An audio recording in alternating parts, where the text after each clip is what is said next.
What's up, guys? ArtistVersion1 here, and welcome back to another edition of the Three-Way Dance Wrestling Podcast. And you can't have a three-way dance unless there's three of us. So joining me as always is Shelby, aka Shubs. Wrestling has only one true hero. I don't know what to do with you some days. Anyway, and also joining me as always is he's a material girl, Nick. In the material world. What's up, everybody? And don't let the title fool you. I know last week's episode was episode 56. This is now episode 1 because we're starting a new beginning here on the Three-Way Dance Wrestling Podcast, because not only can you watch this on the YouTube channel like you've previously done for the previous 56 episodes, but we are now on Apple Podcasts, Spotify Podcasts as well. So if you would prefer to listen to us on either one of those platforms, or if you still want to listen to us on YouTube, you're more than welcome to do so. Also, if you are a new listener from Spotify or Apple Podcasts and you're like, what are these in jokes they're doing and such like that, you can go listen to all 56 previous episodes, youtube.com/theartistv1. There's a playlist there of all 56 episodes. So if you're like, what are they laughing about? You can go listen to an episode, figure it out, and there you go. So this is our first official episode that we're making for Apple and Spotify. I know I put last week's episode up on there just as a test. So this week's episode, of course, we're going to talk about Hell in a Cell, their recent premium live event. We're going to talk about some news. And for the new listeners, if there are any new listeners, which apparently we do, we have some German listeners listening. But we like to play some games here. So we're going to play our games called It Came From eBay. We're going to play the 3-word dance, maybe play some He Said What if we have time. And our new game that we like to play here, the Name That Event. We haven't thought of a catchy name for that one yet. Yeah, haven't thought of anything catchy for that. So let's get right into it because we got a lot of show here. So let's get into it. Let's address one of the elephants in the room. We'll address the other elephant in the room when we get to the pay-per-view, but let's address the other elephant in the room here. Let's talk about the pipe bomb. MJF, we talked about it on last week's episode with the Double or Nothing review. He came out, did his thing with Wardlow, and then was stretchered out, then was announced for Dynamite, which I'm just like, what was the whole point of the stretcher thing then? Which, okay, whatever. But he apparently came out on Dynamite that Wednesday and shot. And then after that, he was removed from the AEW roster. There was no mention of it on commentary. It was not uploaded to AEW's YouTube page. And on top of all that, people were thinking, oh, okay, so now it's a storyline. But here's why I think it's not a storyline. Here's where I think something went wrong. Maybe part of it was like, okay, we'll make a storyline out of this, and MJF went rogue. Because Warner Brothers executives were there that night. That was not, false. But Warner Brothers / Discovery even put out an edict saying, we don't want him on our show. Huh. Well, not on promotional material. Okay, but still. Yeah, I suppose. That's where I'm just like, okay, I probably would have believed it was a storyline up until that. Yeah. It's one thing if WWE comes out and says, we don't want, this person, like Sasha Banks and shit, we don't want them on our intro in the beginning and stuff like that, even though we know that's real, but you get my point. But here's Warner Brothers saying, I don't want to see his face on our stuff. I mean, I kind of saw it as a work shoot anyways, and what I kind of figured was Tony Khan probably didn't know exactly what MJF was going to say, and MJF probably took it further than Tony Khan wanted him to, but goddamn, was that a great promo. Oh, it was. I have a feeling that Warner Brothers maybe couldn't see what it was all about, and hopefully, Khan's kind of talked to them and said, no, look, if we offended you, we're sorry. but like this is going to be good. I don't know. Maybe Khan can talk, because I still think that it is a worked shoot. But I just think MJF took a little bit of liberty, which Tony Khan probably wasn't too surprised that he did. He just didn't know exactly how it would go down. So it is very interesting though how like they like didn't even mention it on commentary. When he came back from the break, they were talking about Punk and fucking Tanahashi, which was just like incredible. They didn't mention it the whole rest of the night, even when Wardlow was out. Well, yeah, because apparently that was part of the plan. Like, don't mention it. Like I said, it wasn't uploaded to their YouTube channel. Apparently on AEW.com or AEWWrestling.com, whatever. They post photos from Dynamite every week. They did not post any photos of MJF. And like I said, they removed him from the roster, you know, because he said, "Fire me, you fucking Mark." And you can't buy his merch either. Yeah, can't buy his merch. They pulled his merch, you know, so. I don't know. I guess time will tell on this one, but I guess, you know, prove me wrong. Because if Warner Brothers wouldn't have released that, then I've been like, oh, yeah, this is going to be a great storyline. I wonder where they're going to go with it. But because of that, I'm like, I don't know. Yeah, that's where I'm back to I don't know about this, because it's weird for a network to release an edict like that. And if you weren't like, you would think they would be clued in beforehand, especially because they were there. Yeah.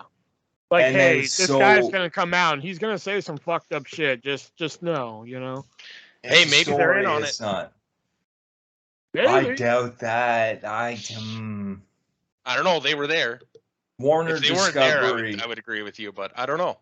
Warner Discovery is a hell of a lot bigger of a company sure. when it comes to shareholders and that kind of shit than AEW will ever be. I don't think they were in on it. And like from what I've read too, is that that promo was supposed to run half the time of what it was, but something went wrong, so to speak, and they didn't cut his mic when they should have, so he just kept going, and they cut his mic when they did, and that was that. So I don't know. I guess this is a wait and see type of situation and everything, you know. I'm surprised. Yeah. I'm surprised. You know, some of the stuff he was saying, Khan didn't just come out and shove a foot in his ass.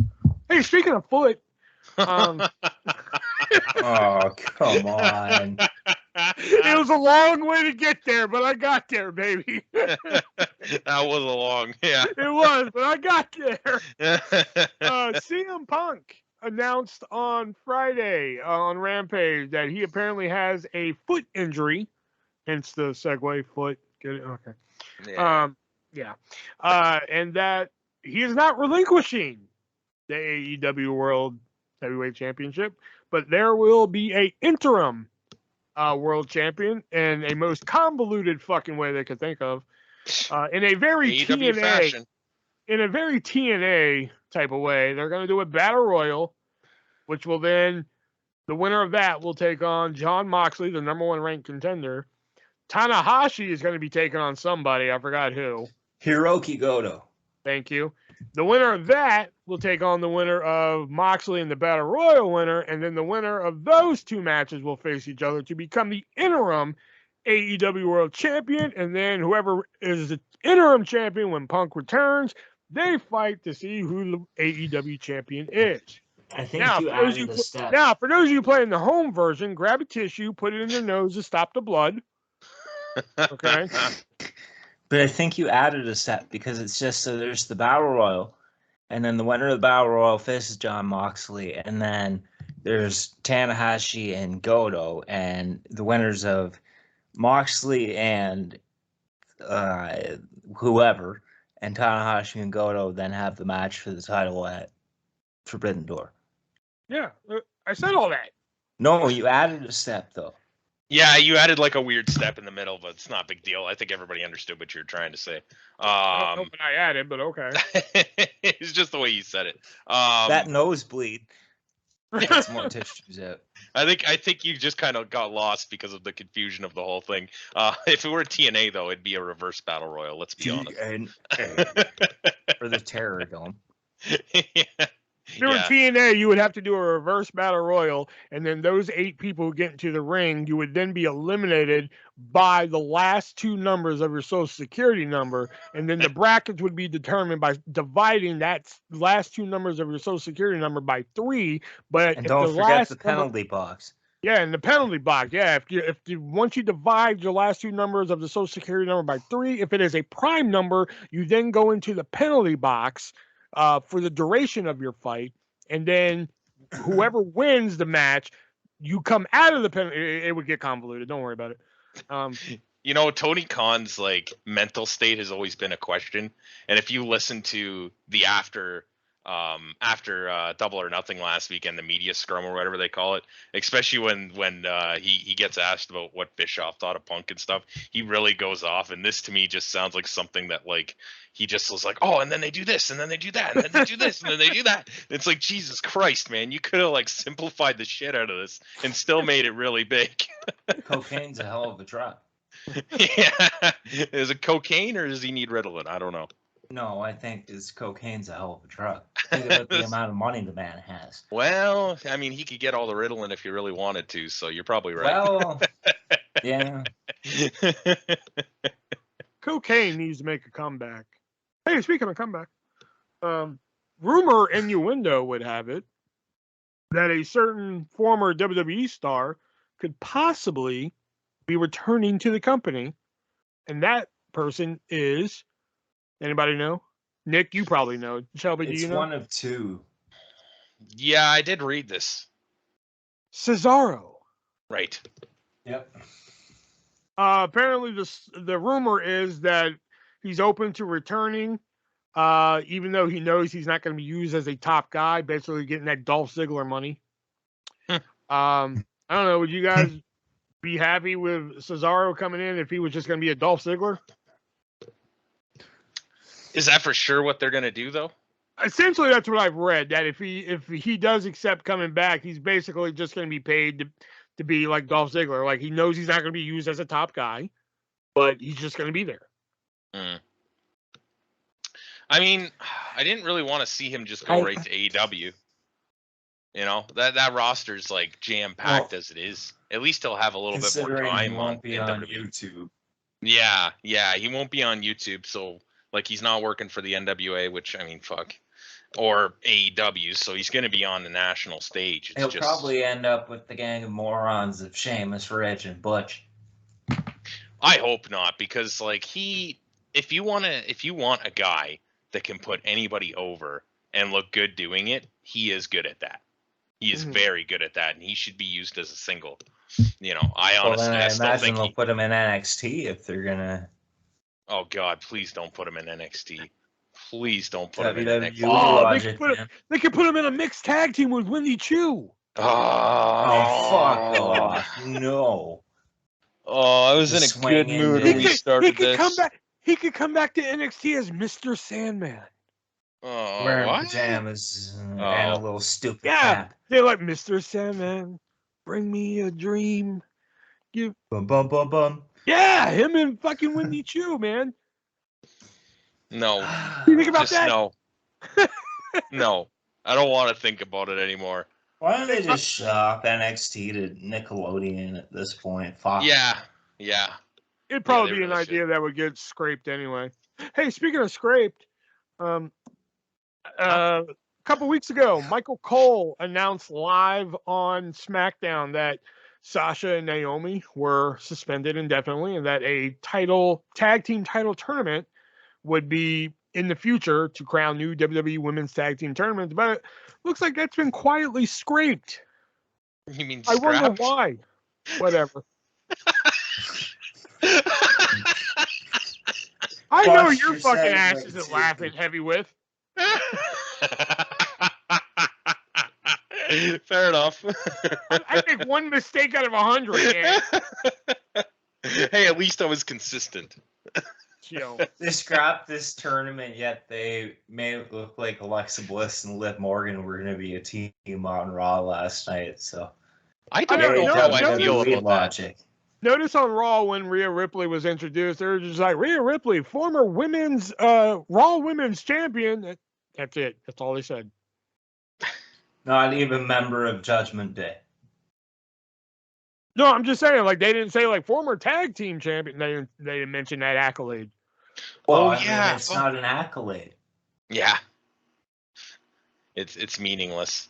So I take it you two aren't going to miss the WWE Women's Tag Team titles if they were I to get honestly didn't even like them still being around meant nothing to me. I haven't noticed yet. They meant a lot more than the fucking NXT ones. Wow. Not now. I mean, that's Well, really yeah, I not mean, that much before of an all this accomplishment. bullshit. Well, not even, but you know.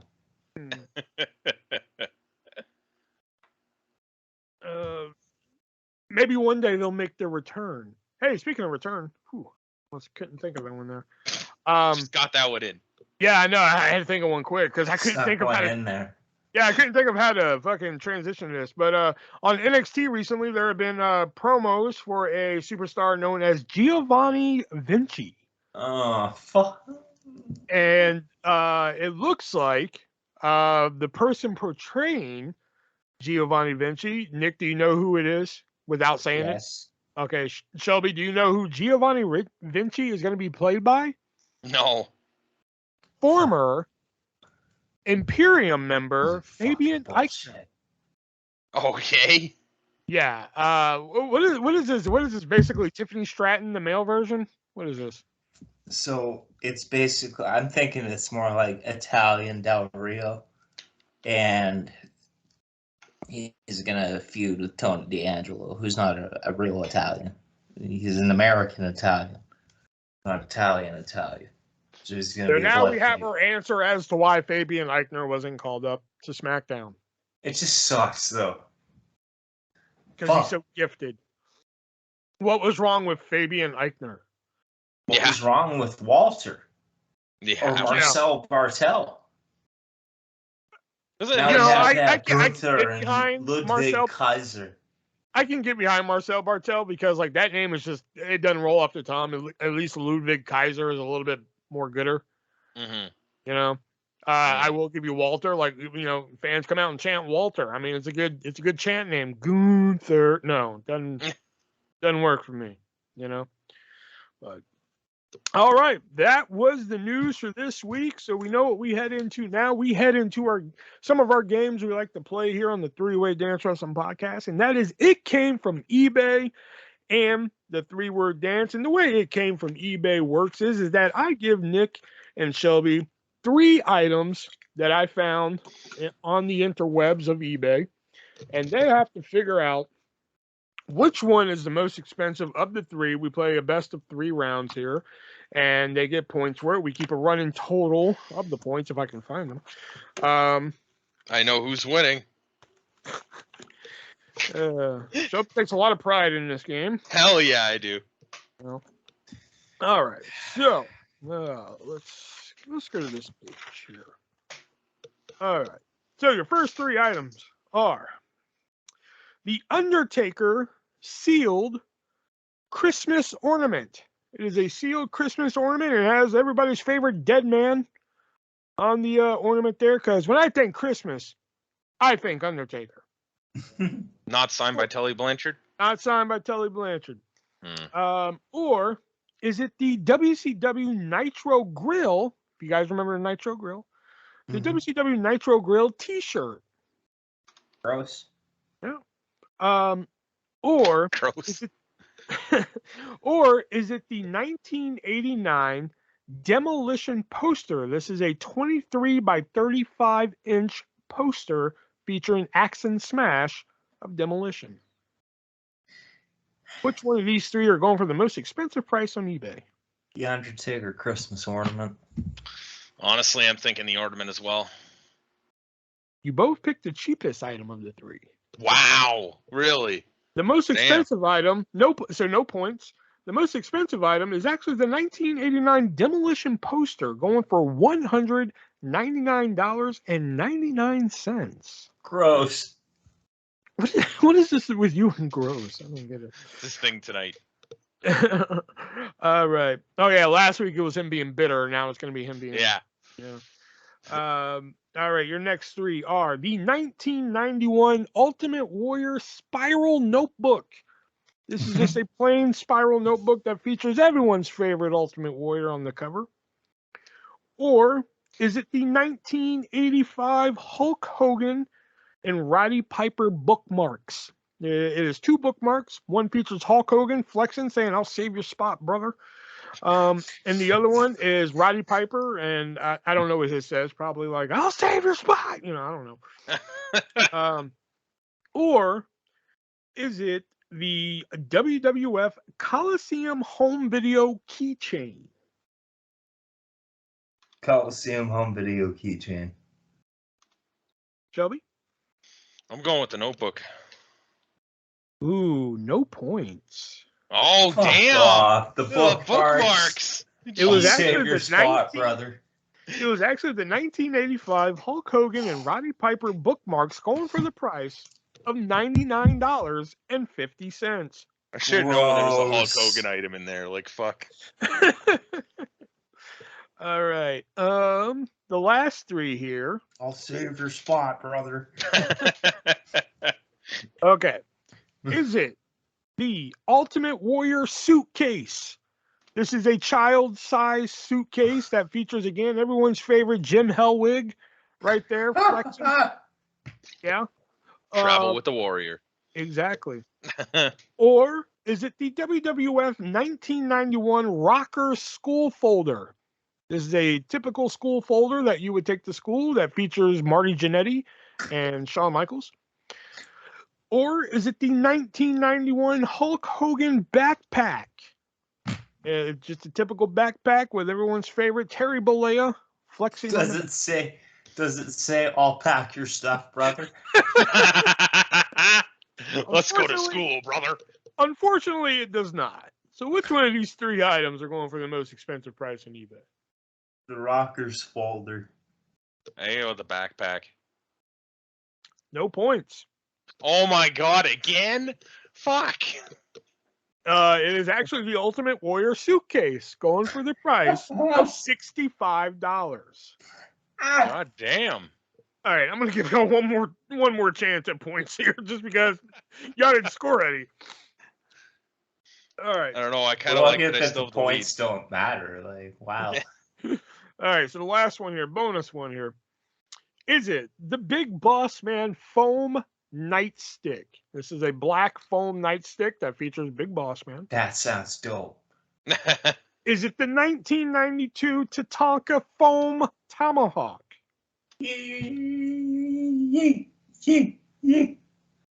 Or is it the 1999 WCW Kevin Nash Frisbee?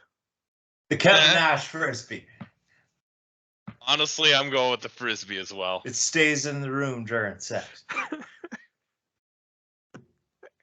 No points. Oh my god, you gotta be kidding me. It is actually the Big Boss Man foam nightstick, going for the price of $99.99. All right, That so sounds dope, but not $99 dope. The score is still 8-7. No points this week. Wow, that's a first. Still winning. It's not. I don't know if you should be proud of that or not. I'm proud. That's the first time that's ever happened. Yeah. All right, now we're going to move on to our other game we like to play here, the 3-word dance. This is where me, Nick, and Shelby each give each other 3 words that relate to a wrestler, and then we have to see if we can figure out who it is just by those 3 words here. We have a lot of fun with this game. If you go back to some of our previous episodes on youtube.com/theartistv1, there's a playlist there, previous episode. You can see a lot of fun that we have in these. So the first 3 words are going to be, let's see here. Where's that one? Here it is.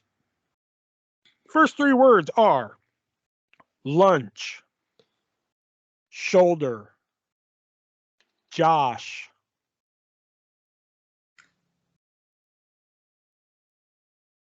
Lunch, shoulder, Josh. I gotta admit, I was kind of proud of myself when I wrote this one down. I kind of patted myself on the back on this one. Josh. Lunch, shoulder, and Josh. There's somebody that had lunch as part of their catchphrase for a bit. I can't. No, not John Morrison. No, it's not who I was thinking of. Oh, because he had that T-shirt out for a while that said, what was it? Oh, what? It was something like Jomo Sapiens, and we're coming to eat your lunch.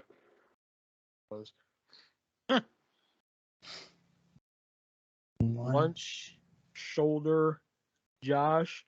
And for the new listeners at home, they are allotted one hint that doesn't have to be one word, just so y'all know. That they can use when they want. Josh. JBL? No. Booker T. No. Orlando Jordan. No. D'Lo Brown. You know, if you didn't want to play this week, you could have just stayed No, I'm home. just thinking of people associated with Josh Matthews. Cody Rhodes. No. You know, if you didn't want to play this week, you could have just stayed Yeah. Dances I with am Dudley. Sign guy Dudley. No. I will say, Nick is on the right track. Okay. As Tommy of Dreamer? Dances with Dudley? Oh, okay. Not Tommy Dreamer. I never said it was Dancing with Dudley. No, but I mean, you said I was on the right track, so I'm But I just never trying to said who figure out. you're on the. I never said who you're on the right track with. Well, now I can't remember what I said. Okay. Well. So not Tommy Dreamer? Not Tommy Dreamer. Okay. Lunch, shoulder, Josh. Farouk. What? He was on the right That's track. right. You mentioned JBL. What'd you say? Matt Striker. No. Elisha Burke. No.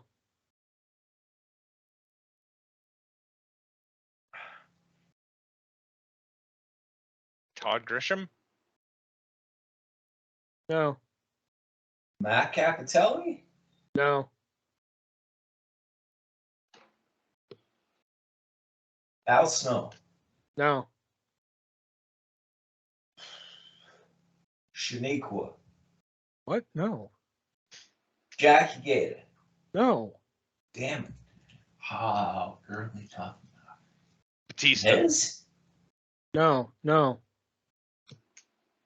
L. No. LSJ. No. Nice try, but no. John Cena. No. And Your hint being stripes. Virgil. No. Charlie Haas? No. What? No. Stripes. Fuck. Mike Chioda. No.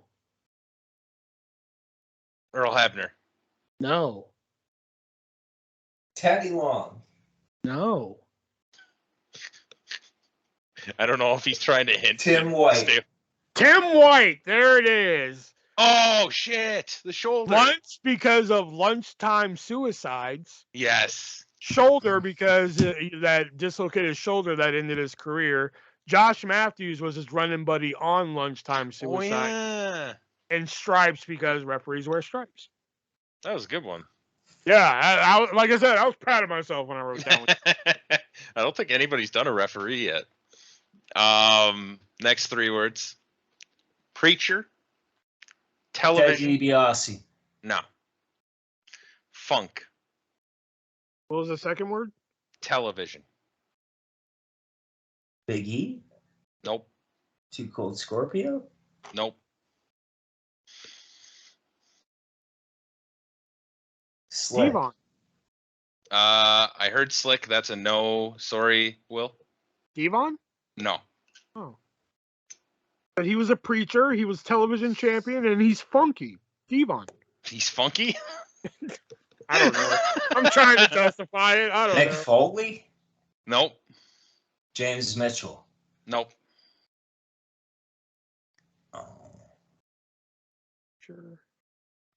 Terry Funk. No. Dory Funk. No. Flash Funk. No. You said, didn't you say Duke? Oh no, you said Scorpio Sky. Jimmy Jack Funk. No. Billy Jack That's Haynes. no. Orville Brown? No. Dances with Dudley. No, none of the Dudleys. It's not Big Dick Dudley. No, not Big Dick Dudley. Dudley? No, not Dudley. James Dudley, not related to the Dudleys. I'm just gonna ignore Nick for now. He clearly doesn't listen. Preacher television. But James Dudley isn't a Dudley. Preacher is one that you would have to. You might not. Yeah. Oh, yeah, that helped. Thank you so much. I'll explain Preacher when it gets to it. I don't know if you're gonna get to this wrestler from Preacher. Television. Honestly, this is a pretty good one, I think. Is it Jake Roberts? No. Is it Ronnie Garvin? No. Television. I'm thinking somebody old school who used to be NWA television. No. Really? You're on the right track with something there, though. I got nothing then. Hint. Call. Well, what the fuck? Dusty Rhodes. No. Cody Rhodes. Oh! No. Dustin Rhodes. Wait, shut up. John Laurinaitis. Nope. What? No. Joe Laurinaitis. No. Animal. No. Hawk. I don't have a fucking clue. I told you it's not an old NWA guy. Nick Aldis. Oh! No. D'Angelo De Niro. No. The Pope. Trevor Murdoch. No. What? God damn it. Brodus Clay. Brodus Clay is correct. Tyrus. All right. So he's the current NWA television champion. He's the Funkadactyl. Somebody call my mama. Yeah. And Preacher, he is in a TV show called Preacher on Prime, which is about a comic book series. It is a great show, and I recommend anybody go watch it. I recommend everybody Fuck go watch it. that guy. Well, you don't like it? I don't give a shit about Brodus Clay or Tyrus or fucking George, whatever the fuck he calls himself. But the dactyl! The dactyl! It's the dactyl, Cole! He stole Ernest Miller's music. So fuck him. Okay, I don't think he did it personally. Exactly. I don't think he went to fucking Kevin Dunn and was just like, "Hey man, I want Ernest Miller's music." I don't think he really even wanted to do that gimmick. Yeah. There's Kevin Dunn just being like, "Okay, pal. Well, take that out of the catalog." All right, so next three words are fight, show, kill. Kevin Owens. Damn it. You got that a lot quicker than I expected there. I had it at fight, but I wasn't for sure. I wanted to hear it. Show really gave it, but I didn't get to it quick enough. All right, fair enough. I don't get kill, though. Kill, Steen, kill. And okay.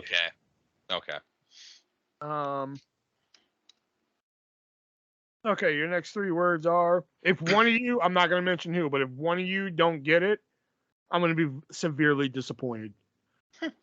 Your next three words are strip, purple, hand.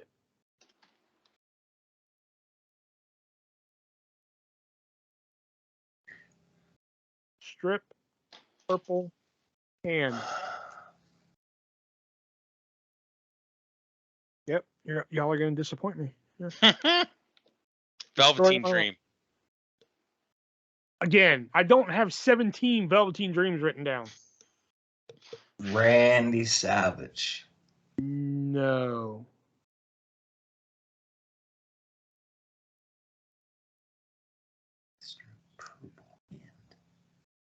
Where would Strip come in for Randy Savage? Mae Young. Yep, Mae Young. Shelby, I am disappointed. Nah.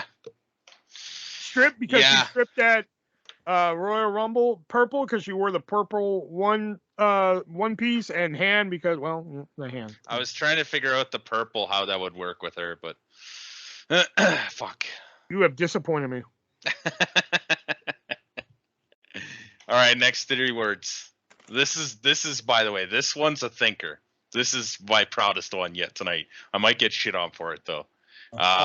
3 words are Excalibur, Virgil, Plumber.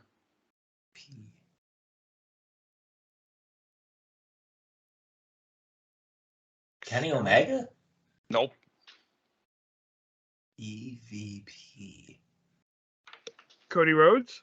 Cody Rhodes is correct. And it was because of it was EVP. I kind of figured, well, Excalibur works for AEW. Virgil worked with his dad, Plumber his dad. It kind of works. The hint was going to be former, to give you a little bit more of a hint on him being a former EVP, obviously. Well, at least Nick caught on to it that Nick time. caught on, yeah, he did. Yeah, that was good. Yeah. I listened back to last week, and you're like, "Oh, I'll never catch on." I'm like, "I'll show you." I'll show you. Doing it out of spite now. I love it. All right, so next 3 words: bottom, pool, mask. The first word was bottom, correct? Mm-hmm. Bottom, cool, mask.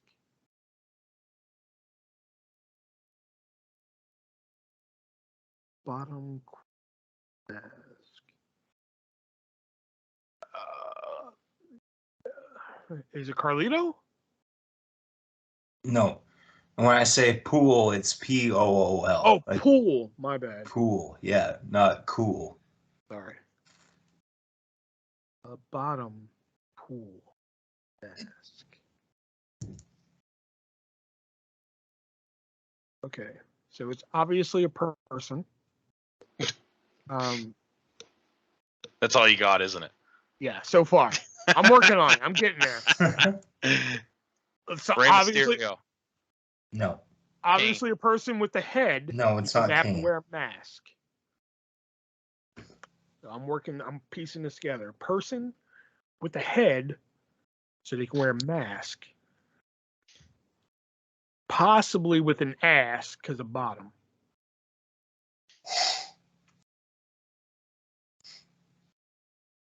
Is it Matt Cardona? No. Is it Zack Ryder? No. Is it Brian Major? No. Just naming out all the gimmicks. Here we go. Wait a minute. BPM, beats per minute, high blood pressure. Kamala. No. Oh. Ball, rest in peace. Wow. I thought I was on to something there. Bottom, pool, mask. CM Punk. No. Oh, is it Otis? No. Oh. I got nothing. Hint.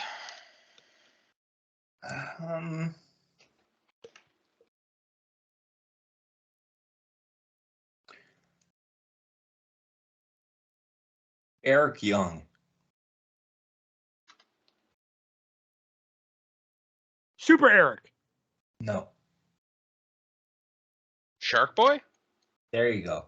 Ah. That's the bottom line, because Shark Boy said so. His pool, the infamous New Jack skit, and the mask, and then he teamed with Super Eric Young. Yeah. This is a good one. All right. This is another one I'm kind of proud of myself on. Your 3 words are cute. Sorry, say it again. Cute. Cute? Yeah, cute. As in, like, you're cute. Oh, thanks, man. Yeah, no problem. Cute boys kick. Shawn Michaels. No, Dalton Castle. no. Billy Gunn. Yeah, fuck. Yes. Cute because he was cute. Cute Kip. Yeah. Boys, the ass boys. Kick. I love to love them. I love to kick them. Fuck. I didn't think you'd get it that quick. Fuck. I was proud of myself when I wrote that one down, too. That was another one. I was like, good for me. You know? I think this one's gonna go pretty quick. Final 3 words for me are rocker, Marty Jannetty. Felici. Nope. Al Snow. Al Snow. Fuck. Rocker, fellatio, and squad. There you go. Fellatio meaning head. Oh, okay. Yeah. And my final. Oh, everybody. Oh, what does everybody want? Head. That means blowjobs. I get it now. Wow. That's why the parents 20 years later. Council stepped in. I get it now. Son of a bitch. All right. Well. You're fucking ripping. So final 3 words. That's fucking hilarious. Fuck you. Okay. Tough. Smash. Growth. Ryback. No. Brock Lesnar? No. Tough. Smash. Growth. Is it Jillian Hall? No. JBL. No. Just the way he said nope, I was like, okay. Amy Weber? No. Joy Giovanni. No. Boogeyman. There you go. Yeah. First appearance of Marty Wright was on Tough Enough. Yeah. Jillian Hall's Growth, and then the Clock Smash. Smash, yeah, fuck. Mhm. That was good. Yeah, that was a good one too. Yeah, Fucking we were really on the good right 3 track, ways. though. Yeah. Yeah, we were. Yeah. Oh shit! I went too far back in my notes. All right.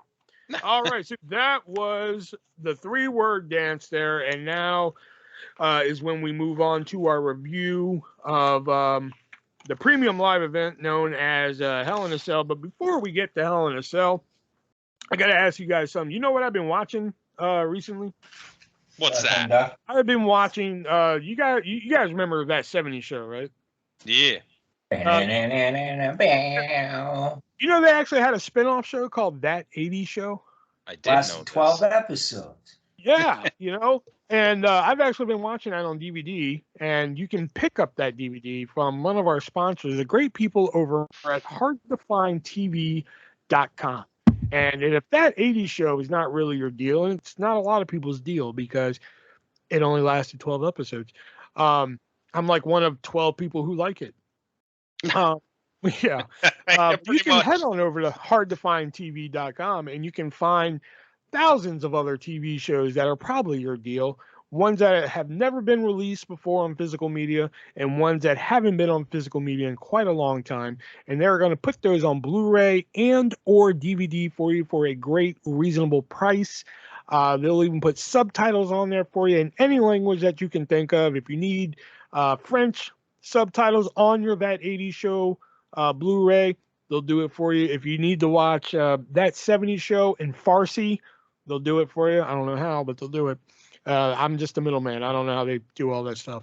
And if you go over there and see their prices and you're like, hey, this is a good price, but it's just not reasonable enough for me, well, hey, you've come to the right place, because if you use our checkout code ARTIST, ARTIST at checkout, you're going to save a whopping 15% on your entire purchase. So don't get one show, get like 2 or 3, because then you're going to save like 15% on it. Just note that at the moment you can only pay using Amazon Pay. And I know that sounds like a downer there, but It's just like using your credit card, because if you have an Amazon account, which who doesn't have an Amazon account at this point? We all have Amazon accounts right now, right? Yep. Yeah. Yeah, there you go. See, 3 out of 3 having 100% ratio right here. Amazon accounts. So if you have an Amazon account, boom, you can use Amazon Pay on hardtofindtv.com. They ship worldwide. And like I said, use Artist, ARTIST at checkout. And if you look through all the thousands of titles that they have on there and you still can't find something you like, email them. They're very receptive to emails. So just message them. Hey, I'm looking for this show. More than likely, I can find it for you. Put it on a DVD for you. Put it on a Blu-ray for you. Hell, they'll probably put it on VHS for you if you like to. Put it on a Super Nintendo card. I don't know. They'll do whatever you like, as long as you pay them. And you don't call them Super assholes. Nintendo card. Yeah. Hey, if you want to watch that, not VHS. Yeah. If you want to watch, that 80s show on a Turkish beta tape, they might be able to do that for you. Head on over to eBay for your copy of No Holds Barred on Turkish beta. So head on over to hardtofindtv.com. Use checkout code ARTIST and save 15%. And as I like to say, if they don't have it, you don't need it. All right, let's get into Hell in a Cell. And the first thing I want to make a note of here, I know you guys don't watch the pre-show, and I rarely watch the pre-show myself because I tend to only watch it if they have a match, and even then I tend to not even watch it. But I was playing PS4, and I was like, I'll just throw something on in the background just to have it on. And they were talking about the Ezekiel Kevin Owens match that we'll talk about later. And they were interviewing Ezekiel, and Ezekiel said the fucking damnedest thing. And Ezekiel, no shit, said, he was like, I remember when my brother Elias and I went to the Hell in a Cell event in 1998. I mean, was there even a Hell in a Cell match in '98? It was the King of the Ring one. Yeah, the with famous Undertaker one. and Mankind. I mean, that was really the stealer of the show. I know, but it's just the principle that is like, we went to the Hell in a Cell event in 1998, and I'm just like, I turned into Nick from our short this week. Beg pardon? Yeah. Like, there was a Hell in a Cell event then? Yeah. All right, I just wanted to point that out before we got into the actual show. Yeah. And the first match on the card here is Asuka, Shelby's favorite wrestler, taking on Becky Lynch, taking on Bianca Belair for the Raw Women's Championship. One of only 2 title matches on this card. Holy shit, I just realized that. Yeah. Wow. Fuck. I will say, I like the Jason mask that Asuka wore. I thought that was pretty cool. Becky is starting to look more and more like a crack whore. She is. I'm sorry. I was wondering what that Daft Punk looking shrapnel mask was. Well, like at the start, I mean, when she gets like into the match and everything and starts wrestling, she starts looking more and more like, Becky Lynch. But like before the match starts, she takes off the glasses with her hair all frizzed out and shit. She just looks like a crack whore. Like, oh my God, I'll suck your dick for crack right now. Like she's absolutely frazzled from losing the women's championship. I guess that's maybe what they're going for. I think that's what they're going for. That's because they cut her hair to make her look like that, right? On fucking Raw. Nice assisted drop kick by Asuka. I thought that was pretty cool. Nice throw on Belair from Becky. Oh yeah, and one of the things that they mentioned in the one of the things they mentioned on commentary, it's a quote I wrote right here. I think it was Jimmy Smith who said it, and that was they said Becky's upset because they cheered Bianca at SummerSlam and booed Becky. I'm pretty sure the roof blew off that fucking place when Becky came out. Yep. Yeah. Okay. All right. Asuka was just a smidge late on that first breakup she did with the sliding knee. I don't know. That's what it looked like to me. My feed was kind of messing up, so it could have been that feed, but to me, it looked like she was a smidge late. Bianca Belair, my favorite wrestler. Sarcasm. Sloppy spine buster by her. Looked very sloppy there. Good double knees from Asuka. She hit both of them with double knees. That was good. The double ankle lock. LOL. Yeah. Better save from Asuka the second time after the manhandle slam. Interesting finish. I thought that was an interesting way to have Belair go over.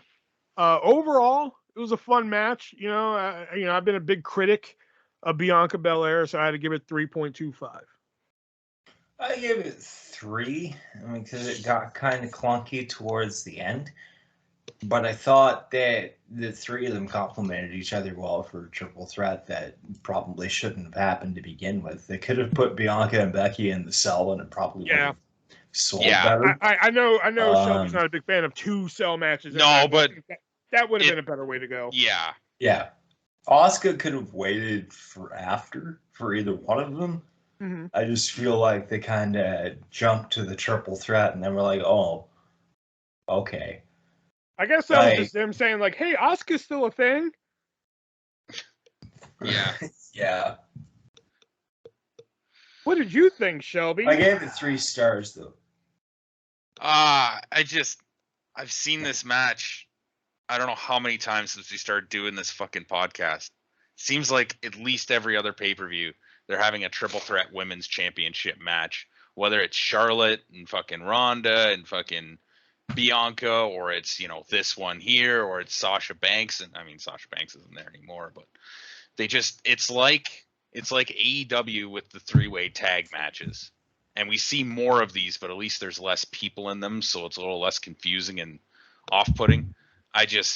Not my thing. I don't really care for Bianca. I don't really like the way that Asuka's portrayed, and I really still think that Becky should be champion.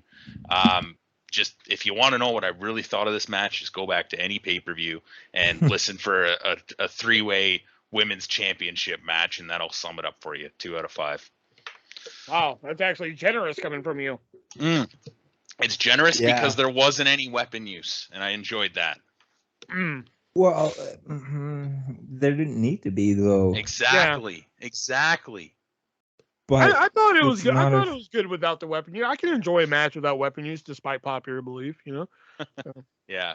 All right. Coming up next is Omos and MVP taking on Lashley in a 2-on-1 handicap match. And oh my god, what is Lashley's obsession with suplexing Omos? I really don't know, and I especially think back to. Can you imagine how Bobby Lashley feels right now? They take the WWE Championship off him because they're like, "Oh, you're hurt."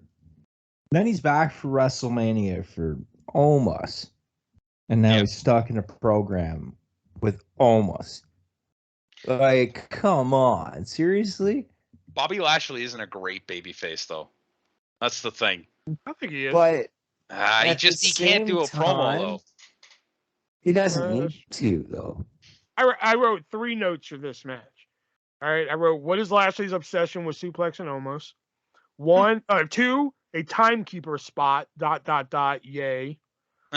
And 3, I took a quote from Shelby, and that is, someone give Sammy a sandwich, fuck this match. See, my only notes for this one are, this rap is shit. The pre-match rap that was apparently from NXT the night before, that was awful. Yeah. MVP should not rap. And if he thinks he can... He's wrong. That poor bastard. I thought the rap was okay. I mean, I'm not a big rap guy, but I thought it was decent. Almost is still way too clunky for having been on the main roster for well over a year. I disagree. He made MVP look like fucking Jobtown boy. Omos wrestled a 6-star match. Now, Bobby Lashley and MVP made a 0-star match.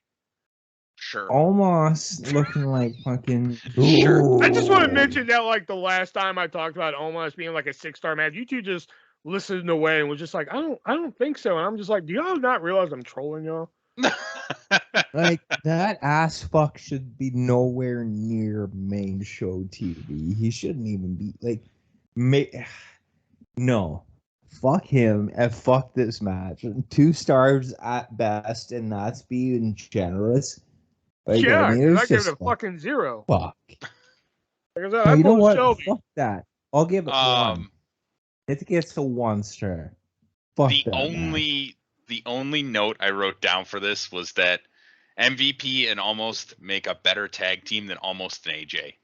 Because AJ's promos are good when he's by himself being a babyface, but like he's not very good at getting other people over. Whereas MVP is a fucking legend at that. So I mean, if this leads to MVP and Almost teaming up, which it looks like it will, I'm interested in that more than AJ and Almost. But this match, it was exactly what you thought it was going to be. The style of match works a lot better when it's a manager instead of like an actual wrestler in the ring. Not to mention with the tag like team. random appearance from Cedric Alexander. Yeah. Again, I think that was another one. I was just like, hey, he's still a thing. Again, not with the Hurt Business. But Where the fuck is Shelton Benjamin at? I know, right? Catering. The color. Oh, hey, Shelton, you want to run out there? And he's like, no. I'm gonna go back to my sandwich. Yeah. Sammy comes over. That's mine. Yeah, the match was meh. I gave it a 2 out of 5. Wow. Way nicer than me. Yeah. Like I just saw the timekeeper spot. And I was like, all right. I downgraded my review. Yeah. And you still gave it 2. I'm still gonna give it a 2 out of 5. I was having. I literally wrote that in my notes too. I wrote quotation. Someone give Sammy a sandwich. Fuck this match. 0. That's good. I'll just quote Shelby on this one. All right. Coming up next is Kevin Owens taking on Ezekiel. Fuck. The first note I wrote down was Ezekiel seems like a dumb HWL idea come to life. For those of you new listeners, HWL is a fantasy wrestling game, how we all met, and we used to just play with dumb ideas.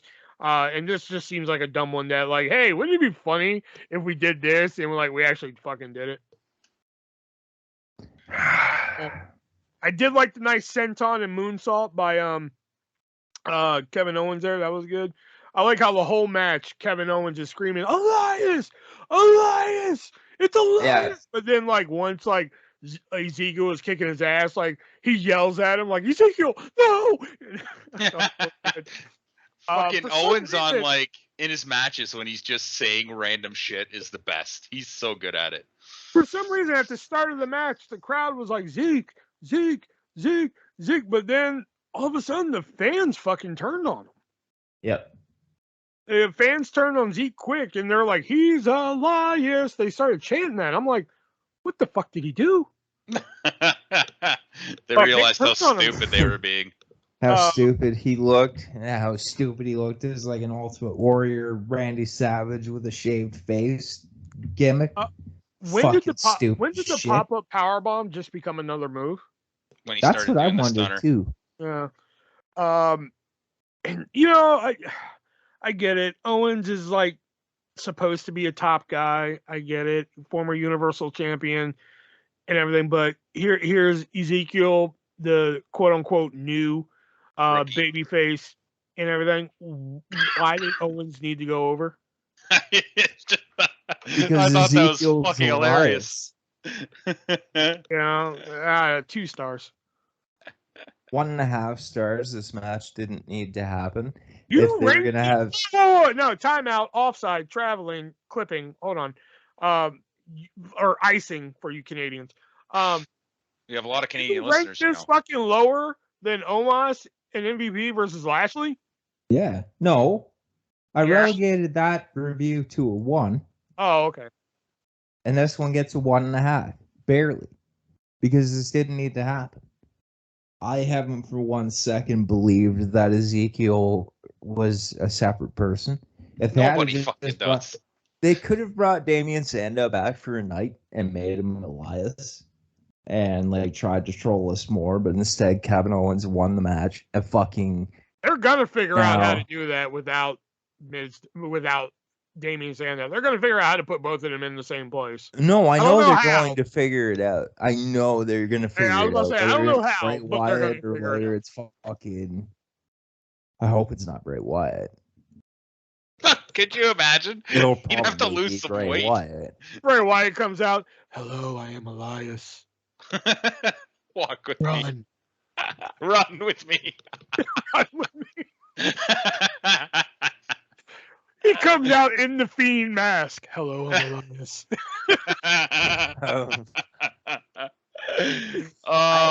No, but yeah, no, fuck that match. 1.5.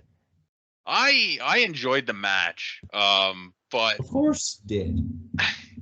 Ezekiel, this whole Ezekiel Elias thing would work a lot better if Ezekiel was a heel, because nobody actually believes this shit.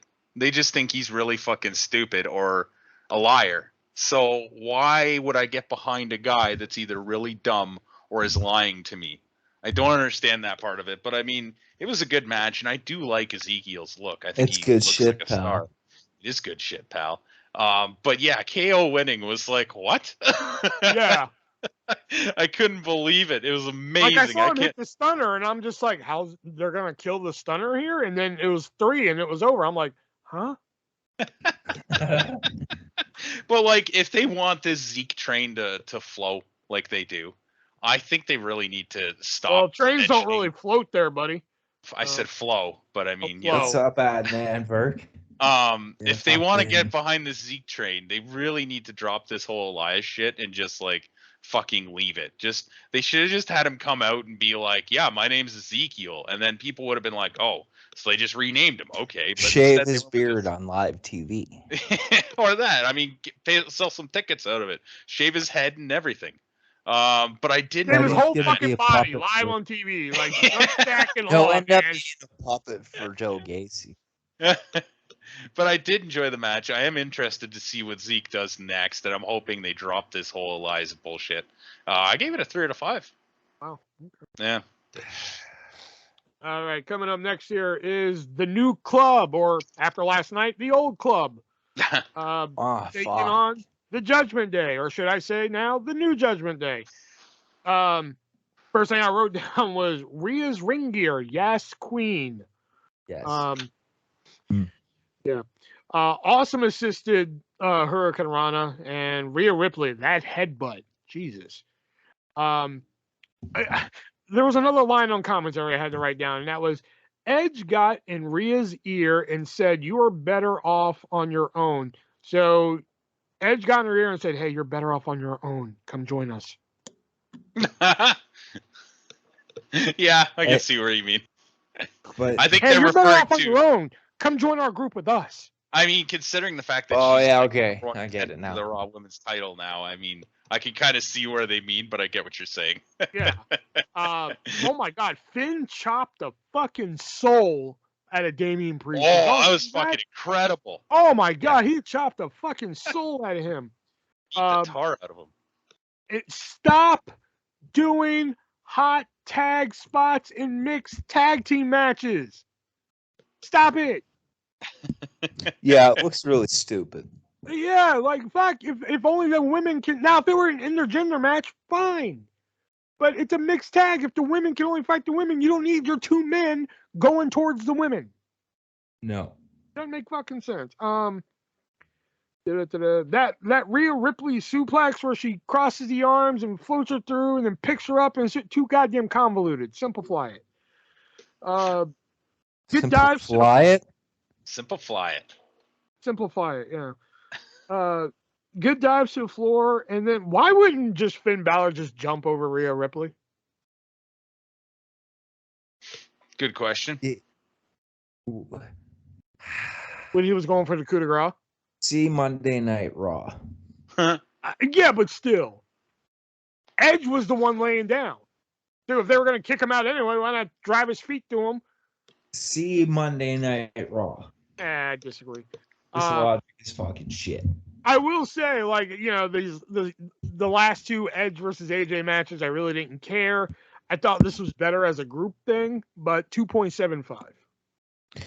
I gave it 3 because it was better than I anticipated it to be, given the developments as of Raw last night with Edge being kicked out of the group he started, and the only reason that Priest and Ripley even people give a shit about right now is because of Edge. And now Finn Balor's heel. I had actually ranked it 3.5, but I'm downgrading it to 3 because of how they paid off the angle. Yeah, I mean, the only other thing I'll note is that when Ripley hit something on Finn Balor to take him down, that was kind of cool. The triple dive was kind of cool. Mm-hmm. But yeah, no, there was no. That's about all I have to say about that. 3 stars. Yeah. So keep in mind that I was writing this down as I was watching the match. This is before Raw last night, but my first note was not only are they doing House of Black better, but they're also doing 6-person tag matches better. This one made far more sense than the fucking 6-person tag match we saw at Double or Nothing. 2 teams, 1 clear baby faces, other clear heels. It just lets me buy into the match a little bit more. Wrong.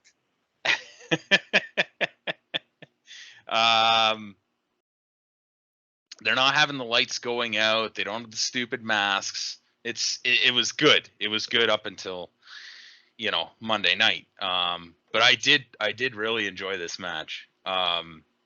There's some stuff in here that I didn't like the hiding around the ring and all the dives to the outside and that kind of shit. But I'll give it a pass because I think this is the best 6-man tag / trios match I've seen in a while. The right people went over, and this had some classic tag team action in it. 4 out of 5. Wow. Yeah. All right, coming up next is Madcap. Taking on Happy Corbin. I guess because SmackDown only had 1 match on this show, Pat McAfee said, fuck this. Well, apparently they told him not to bother. Oh, really? Yeah, because I feel like he's one of those guys that would want to be there anyways, but they probably just didn't want to pay him for the night if it was only 1 match. Yeah, and it was this match. I wrote down Pat McAfee said nope. I love Corbin's trolling of the crowd in this match. Like, he pulled out a chair at one point and they're like, yeah, and he puts it down. They're like, aw. So they're chanting like, we want tables. So he pulls out a table from the ring. Yeah, and he slides it back under. That was genius. Yeah. Corbin hit a nice choke slam from the apron into the ring. That was good. I love fucking Madcap screaming, it's not a table, but I'm gonna whip his ass. That was good. What was this one? The hell did I write here? Hell of a fall away slam into the steps. Yes. I like this way better than I thought I was going to. So 3 stars. And wait, before I hear Shelby run his fucking mouth, all right, take out all the weapons aside from your no holds barred. Yes, we know chair is not a fucking hold. We know stairs are not a fucking hold. All right, continue. No, I'll let Nick go first. Oh, fuck. The only other thing I have to add to that, because I like the fall away slam, I like the crowd response from them both. Mm-hmm. But I also liked Madcap threw the chair at Corbin's face. You chucked the chair. Yeah, that was fun. That was amazing. Just like 3 stars. I liked this more than I thought. Way more than I thought it would. Yeah, it was way better than the WrestleMania Backlash.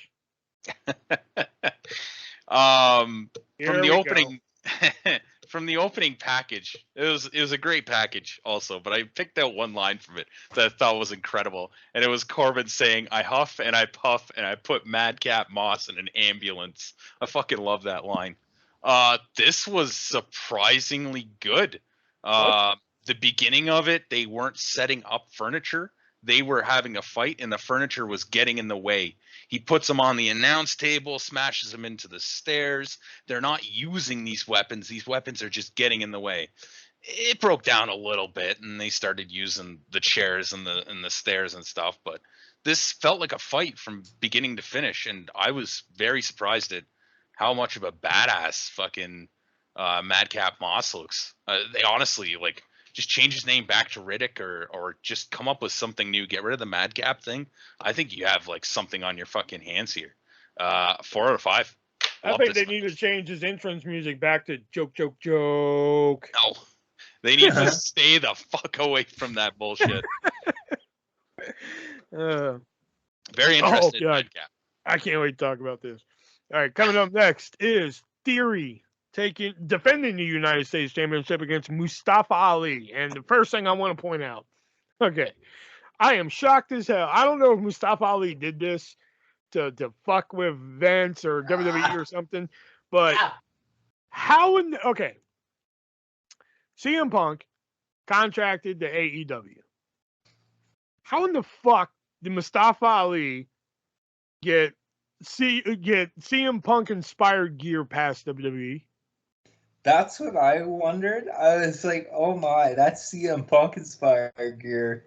How? What? The blue, like the blue, red, and white. Yeah. Yeah. As soon as I With the saw that, I was stars and the like, fucking, yeah. oh, I was like, that's not just a Chicago thing. That's ha ha ha, taking a dig at your hero. Oh, poor Ali. I am shocked that they let him get away with that. That or he went rogue. Well, he was back on main event this week. That is true. They're like, oh, you thought that was funny, huh? Get on main event. Oh wow, I didn't notice that till just And now. if You guys anything- started talking about it. I and- looked it up. Yeah. Oh, and guess what, pal? It's T-Bar again. You got. Ha ha ha ha. Match was nice- surprisingly good though.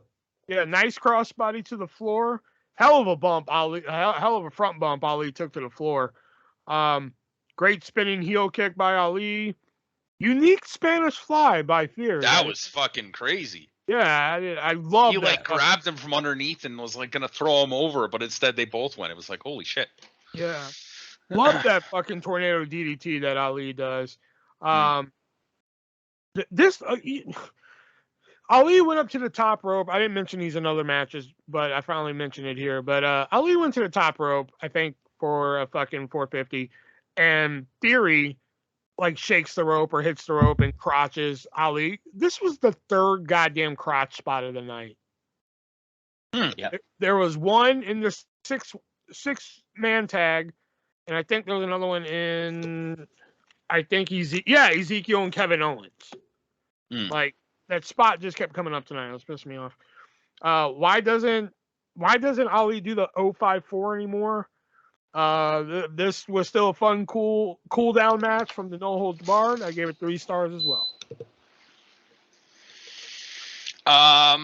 Yeah. I didn't have a whole lot of notes during this. I was having a hard time paying attention. It's just getting late. But I did enjoy it. Theory is a very weird name. I guess he's not proven yet. He's still a theory. Maybe he can be fact one day. But How yeah. long have you been thinking of that? Very long. We haven't had a theory match on a pay-per-view yet. I like Mustafa, but I preferred him as a heel. Honestly, whatever.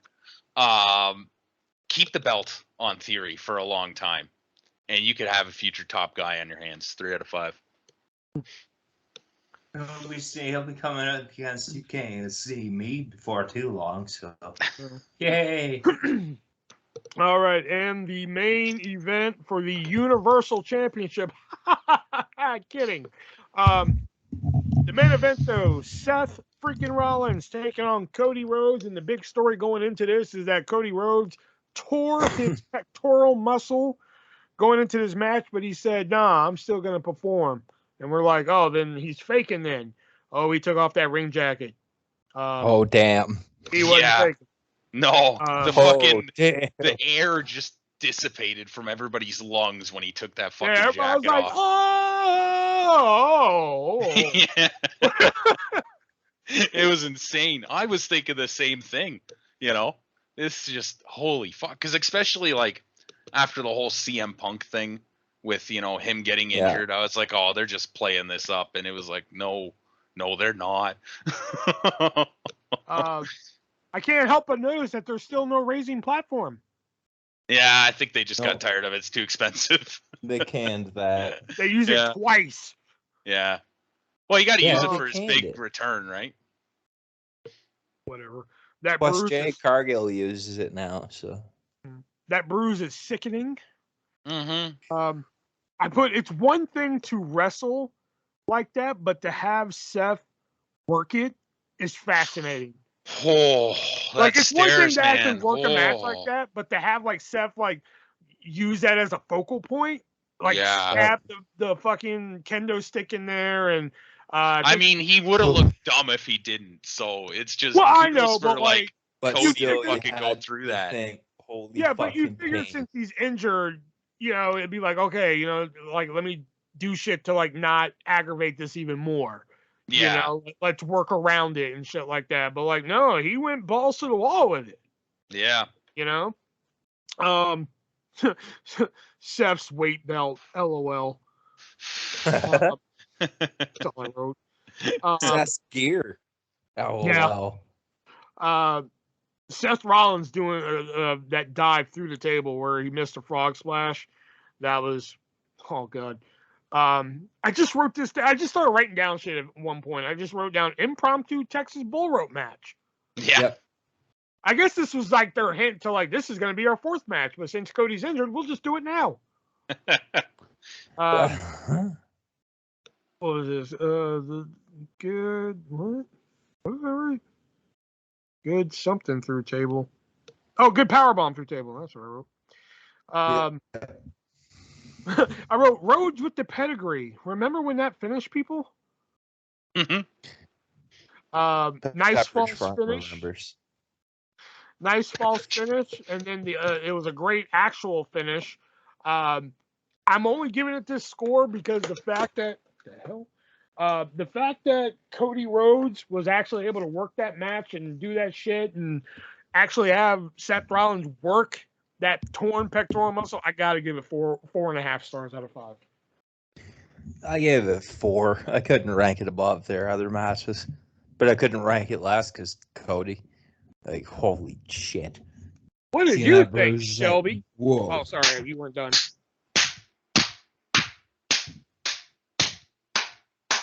Oh my fucking god. I can't believe he fucking worked this match in that condition. That was fucking incredible. What a way to get your big baby face over. And I know it wasn't intentional.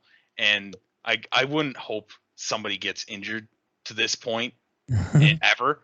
But that injury helped him so much. People aren't thinking about CM Punk anymore. They're thinking about Cody. And he looked like fucking Superman in that match. Honestly, just for that alone, and there was some weapon uses in here and stuff that I didn't really care for. It's Hell in a Cell. Yeah, but that doesn't really. It's Uncensored, baby. You know what? Actually, seeing that bull rope come out though, I would have taken this as a bull rope Hell in a Cell match. That would have been fucking cool. But yeah, like you want to get a baby face over. There is no better way to do it. This is honestly, for the story alone and the fact that fucking Cody did this match in general, this is the best match I've seen since we've started this. 6 out of fucking 5. Wow. That was fucking incredible. And the thing is now, when he comes back in 5 months, he's going to be more over than he was when he came in at WrestleMania. And you're looking for a guy to take the belt off Roman Reigns, this is the guy. Well, yeah, obviously he's going to win the Royal Rumble. I mean, that's a guarantee at this point. They'll hold him off until the Rumble. He'll win the Rumble, and that's the match we get. If he could be back in time, I would have said SummerSlam. But there's no way. And like, I would take I've heard. I know he's seen it. Hey, he did wrestle in fucking Hell in a Cell with a torn pectoral muscle. I say he gets the surgery and then like they figure out a way to put him in Money in the Bank. I was just gonna say, somebody suggested to me today, he gets the surgery, they put him in Money in the Bank. He only really has to climb that ladder. You could have somebody work his other arm or his leg early in the match, and then when everybody else is out, he's just like, "Oh, here it is, right here." Okay, he gets put in the match. Okay, then his music plays for the match, doesn't come out. Oh my God, where's Cody? Cut the backstage, boom, he's down. Oh well, fuck, he was injured anyway. Oh well, match starts. Everybody fucks everybody up. Ladder standing up in the ring. Oh, boom, here he comes, limps out, climbs up, wins it. Yeah, I don't know. I think I would prefer to see him take his time and heal up properly. I mean, I know. But then he has the briefcase. Then he can take the time to heal. He has what he needs on TV without without getting physical, like, and still do Money in the Bank stuff. And like, he but, did mention the Money in the Bank ladder match last night on Raw too. Yeah. So, well, and he says he's gonna be there. Like, I don't know. but like, Jesus Christ, for CM Punk, this was the worst timing ever. For Cody, this fucking helped him. Man, that was insane. I can't believe he For fucking CM Punk, it just made him look even more like a bitch. Well, I was just thinking CM Punk getting injured in general, but after His Cody world did this, title run his AEW world title run as official champion lasted less time than his UFC career. Yeah, but I mean, I can't blame him for needing to take the time off to heal this He broke injury. his fucking foot. Yeah, he because did, and he's like 40 something. Because he botched his opponent's finishing move. Fuck him. I love the meme where it's just like, Phil. I just love the meme. My foot hurts. I'm gonna take time off. Cody's like, I tore my pec. My beer. I love how it's hold my beer too, and not anything else. Because the But like, I thought that CM Punk was gonna have comeback of the year when he came back from this. Cody's gonna have comeback of the fucking decade when he comes back from this. This is insane. And imagine if it's in the Rumble though. Oh, and that's kind of why I'm like, take the time. Take the time. Wait till because the Royal it would be or so come back to pay-per-view. huge. Come back to pay-per-view before and do the Rollins match and do a bull rope match. Why the And fuck if you not? really want The Rock involved at WrestleMania, you just have The Rock be like, no, that's the true bloodline, and then he can fuck off, do movies or whatever, and Reigns I can be all think pissy. it would be a mistake to put Rock and Roman in the world title match at WrestleMania at this point. Cody's got to either be the champion It has to be or win the Cody. championship. It has to be Cody going 100%. in as the Royal And Rumble winner against still undefeated Roman Reigns. And it's kind of poetic. To be.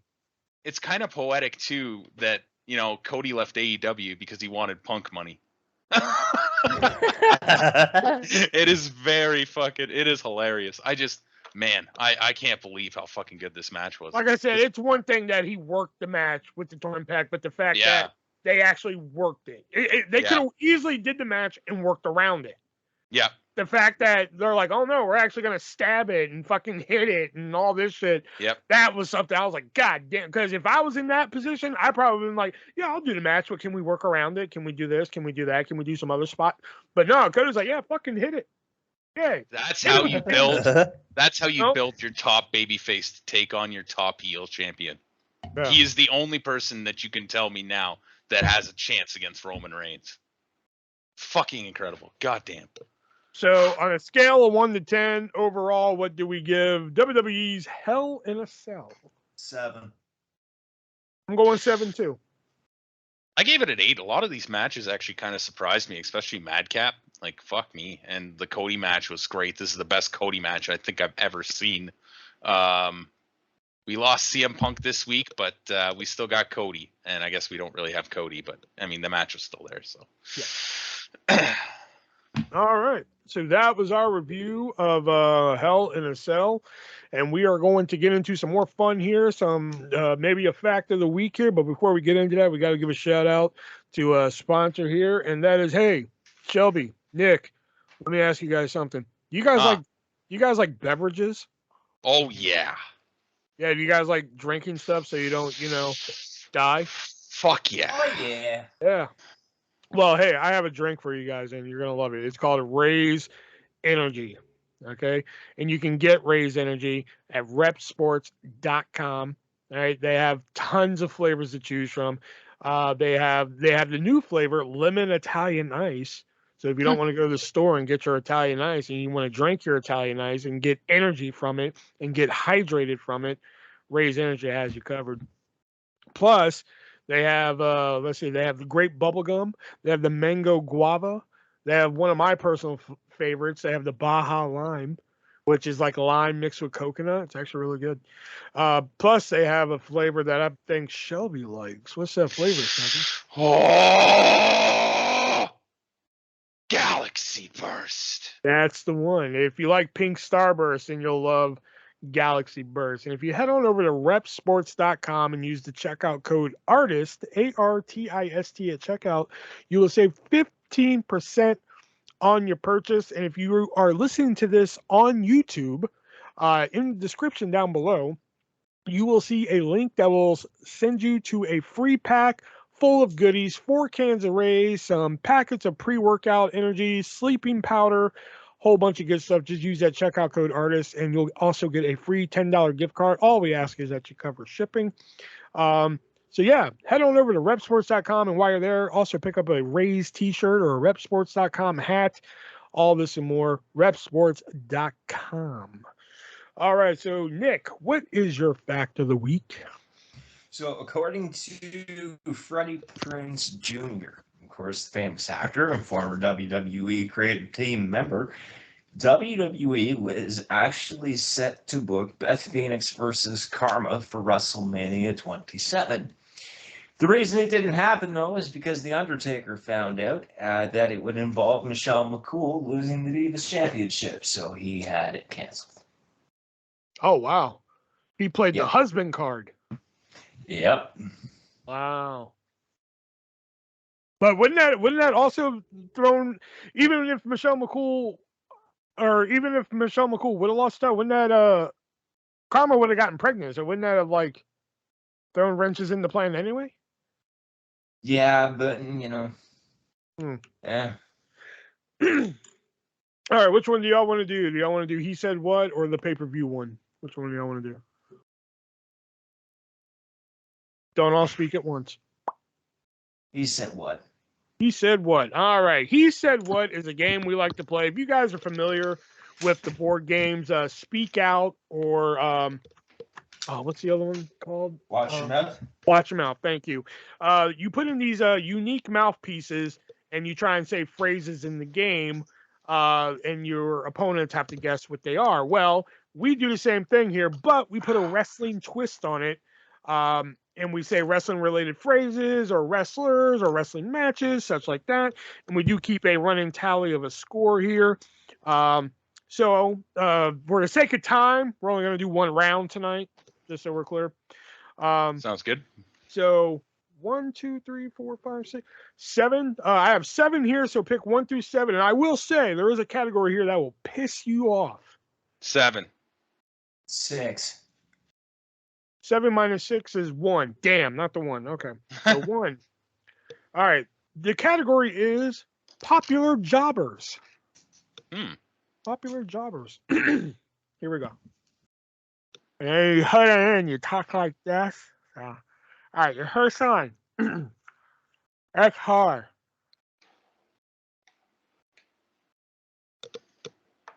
That's hard. Mantar? No, it's hard. It's hard.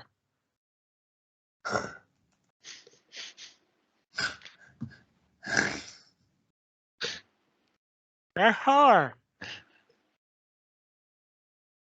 Mike Sharp? Where are you hearing I shot? I keep hearing Bret Hart, that famous jobber Bret Hart. Yeah, that's hard. Bret That's how Hart. you suck. Listen here, bud.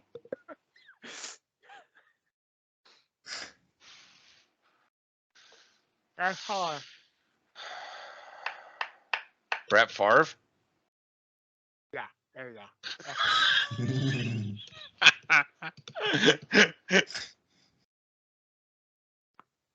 That's hard. You will, and you'll clean it up. I got nothing. I got nothing either. Former WCW jobber Rick Fuller. Mm. All right, here we go. Second one. Oh, we do 5 of them, just so people at home. Rock.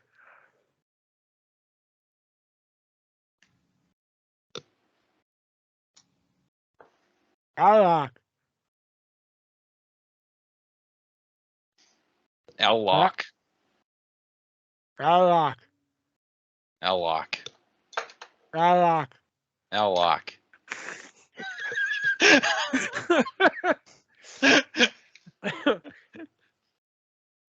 Rock. The Rock. What?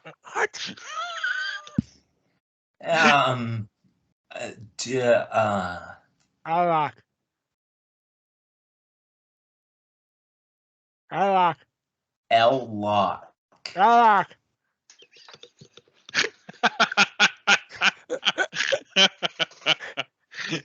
Rock. Oh my god. Rock. Rock. El Rock? Rock. Rock. Rock. I keep hearing The Rock. Rock. Rock. I got nothing. I got nothing too. Former WCW jobber Roadblock. Oh my god. Keep doing WCW, guys.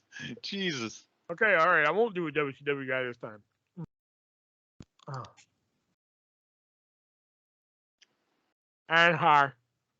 Mantar? Mantar. Ah, Shelly got that one. Mm. All right, next one. Again. The Goon. Ah, Nick. Oh. Doot, doot, doot, doot, doot, doot, doot, doot. All right. Randy Hogan. Horace Hogan. Now. Brooke He was a Hogan. jobber. Randy Hogan. Randy Hogan. Randy Hogan. Randy Hogan. Randy Hogan? There you go, Randy Hogan. Oh, Randy Hogan. Yeah, that's right. All right, so that was jobbers. All right. Oh, One or two? Next. Two. Go ahead. Two? All right, match types. Ah. Ah. Ah. Ah. Hey. Ah. No holds barred. Nah. Yeah. Hey. Ah. On the seesaw. Yeah. Nah. Yeah. Hey. Ah. In the what? Winner. Take. Ah. Winner take all. Winner take all. There you go. Oh, that's not really a match type, but okay. Yes, listen, I can hear you as a match type. I can. Okay, if Ah. Wikipedia also said my sperm tastes like blueberries and cures the blues, would you believe that? Does it? There's only one way to find out. Alright, I can hear you later. Ah. Alright. Heath. Heath. Big piss. Yeah. Tate. Heath. I keep hearing take piss. Tate. Heath. Tape fist. That's right. Take this. Alright. Actually called it Taipei, but whatever. Heck yeah. Ha ha. Texas bull rope match. Yeah. He. I am. King of the Mountain. Fuck. Yeah. Ha he he. Ha. King of Helsinki match. No. Yeah, that's right. Yeah. Helsinki? No, that's Oh. right. Yeah. Ha he he. Death of Helsinki. Good. Housekeeping. Good housekeeping. Good housekeeping. Oh, good housekeeping. Yes. Oh. Okay, so 1, 2, or 3. 3. Okay.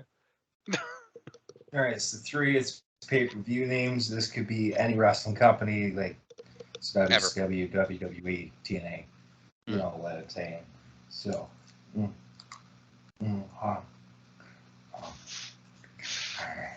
I love it when he puts this thing in. It sounds so entertaining. Giggity. Giggity. Ha Wait, Sacrifice? ha. Genesis. Genesis? There you go. Ah. Ha ha ha.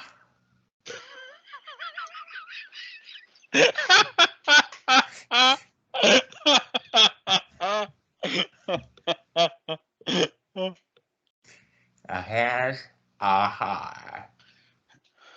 Great Balls of Fire? No.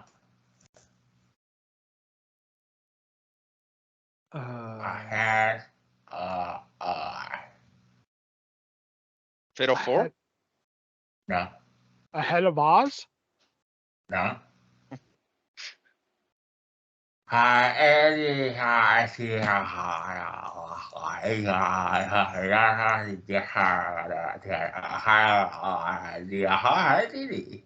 I'm sure you did. Oh no.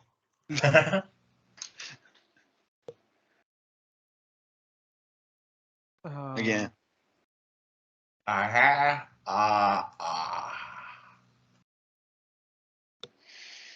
God damn it. Really sounds like Fatal Four. At least at the end. It's I heard Dudley. not Dance Daddy Dudley. Daddy E. No. God, that was a good pay-per-view. That Dances with Dudley pay-per-view. I remember that. That was so good. Say it again, Nick. It's not Daddy Daddy No. Say the word. I- Or the I pay-per-view. had Who wants to walk with Elias? I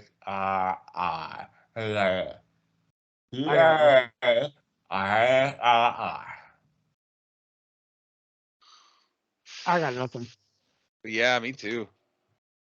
Against all odds. Oh my god. That did so not bad. sound like Against All Odds.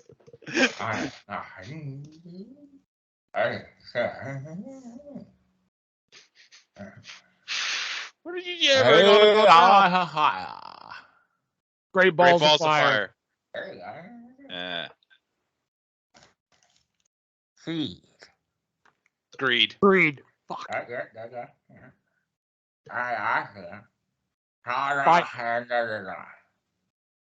Huh? What?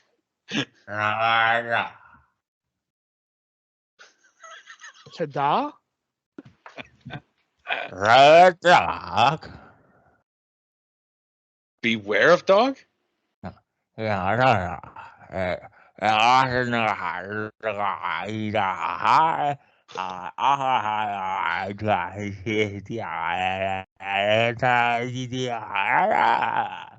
You sound like someone that's learning to talk when they're 30 years old.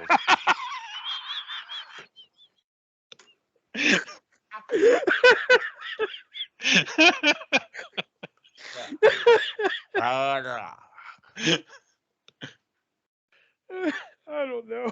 I don't even care anymore. After that comment. One more time. Red dog. Red Dog? Oh, Red Luck.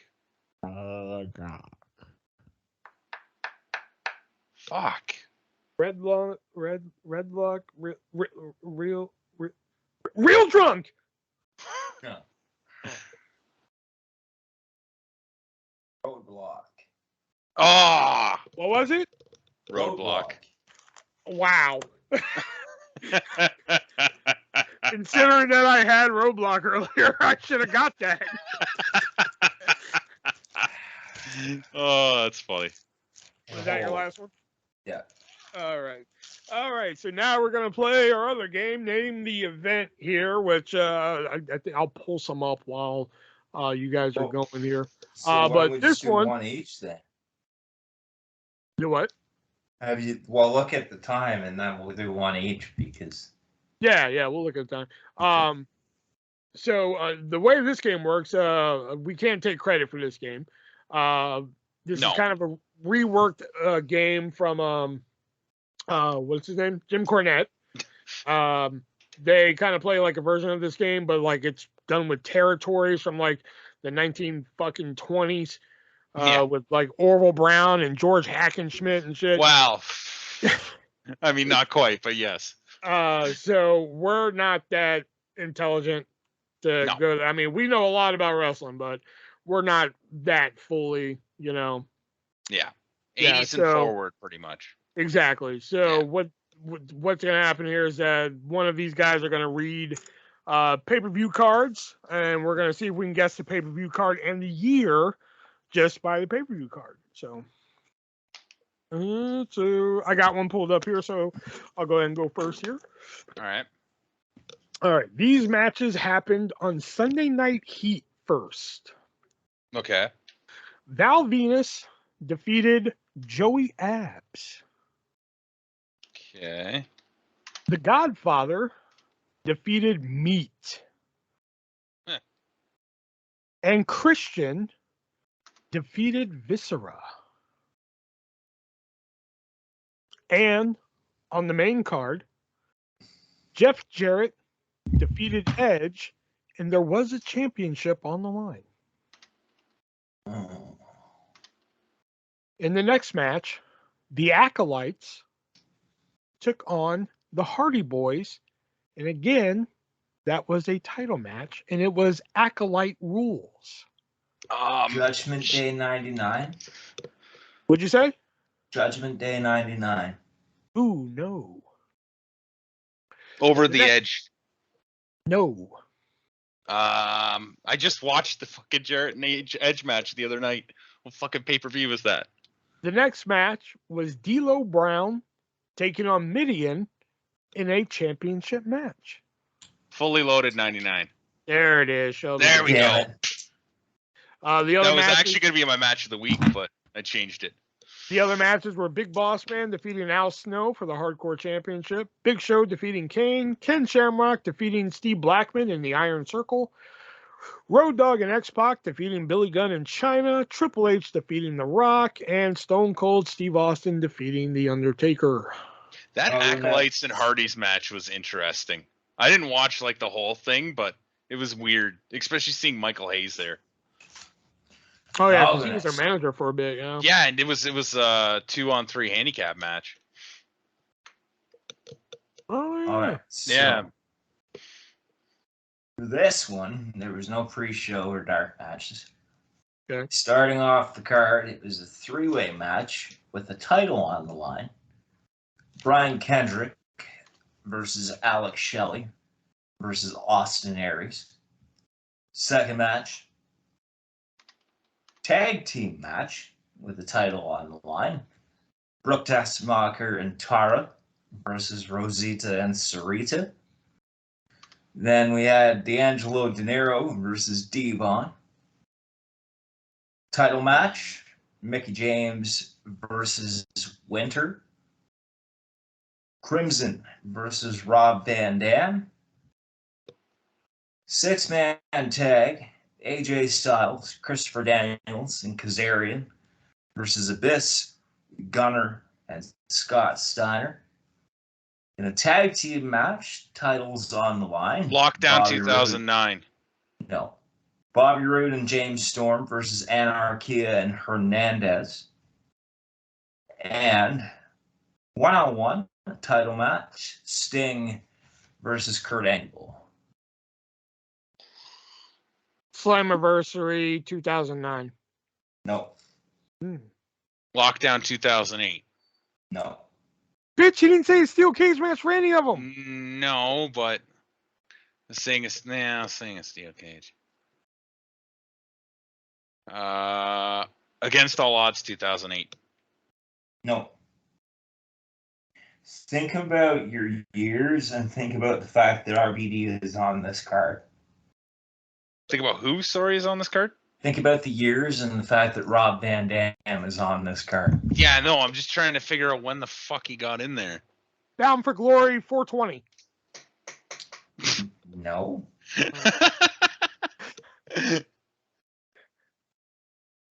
Lockdown 2010. No. God damn it, it's not a lockdown. Yeah, it's not Against- a lockdown. Against all odds, 2010. No. Is it Victory Road, Slammiversary? 2010. Slammiversary 2011. No. Slammiversary 2012. No. Victory Road, 2011. No. Against all odds, 2011. No. Fuck. Sacrifice 2011. No. Final Resolution 2011. No. Starting to think we're in the Genesis, wrong. 2011. No. Starting to think we're in the wrong year. I can't remember when RVD was there. You're in the Fuck. right year. You just haven't got the pay-per-view name. Bound for Glory 2011. No. Unbreakable 2011. No. Final Resolution 2011. No, you said that already. Oh, did I? Oh, okay. It's like the only one you're missing. I was gonna say it's gotta be. Destination X 2011. Nope. The second only Fuck. one you're missing. Fuck. The hell is Oh. We used to make jokes about it all Hardcore the Justice time. 2011. There you God go. damn it! Yeah. Yeah, Hardcore Justice 2011. There Damn we go. All right. Are we doing 3 each or are we just doing 1 each? No, we're just doing one each. Okay, so I'm gonna do this one because I was gonna do we this one. probably have enough time for at least 2. Well, I'll Two? still- Oh yeah, we got enough time for 2. Okay, actually- it is then. all right then. I'll do this one first. No dark matches or anything like that on this card.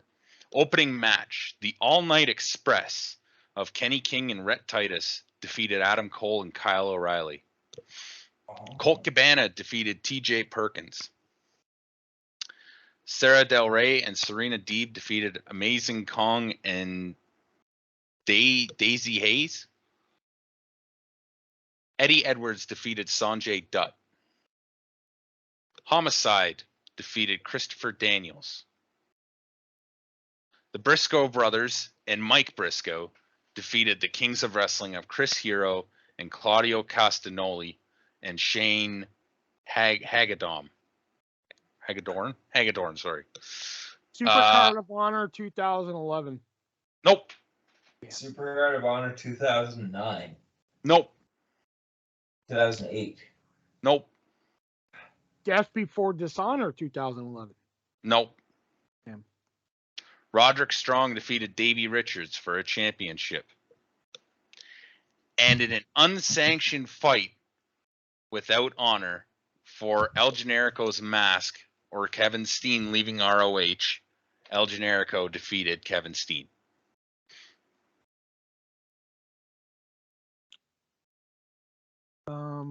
That was the main event. I don't know that many ROH pay-per-view names. Final Battle 2009. You got the pay-per-view right. Final Battle 2010. 2010 is correct. All right. My next one. Good luck with this one. If y'all get this, I'll be impressed. Your dark match was Billy and Chuck taking on Just Incredible and Lance Storm. And in the first match, it was Edge taking on Christian in a steel cage match for a championship. Insurrection 2001. No. Hmm. The next match was Scotty 2 Hottie taking on the Hurricane in an Inferno match. I'm kidding. I just want to see if y'all react to that. The next match was Big Show taking on Diamond Dallas Page. Well, it's a big show. Was this event in Australia? No. Okay. Rebellion? The next match, Dudley Boys taking on APA and the Hardy Boys for a title.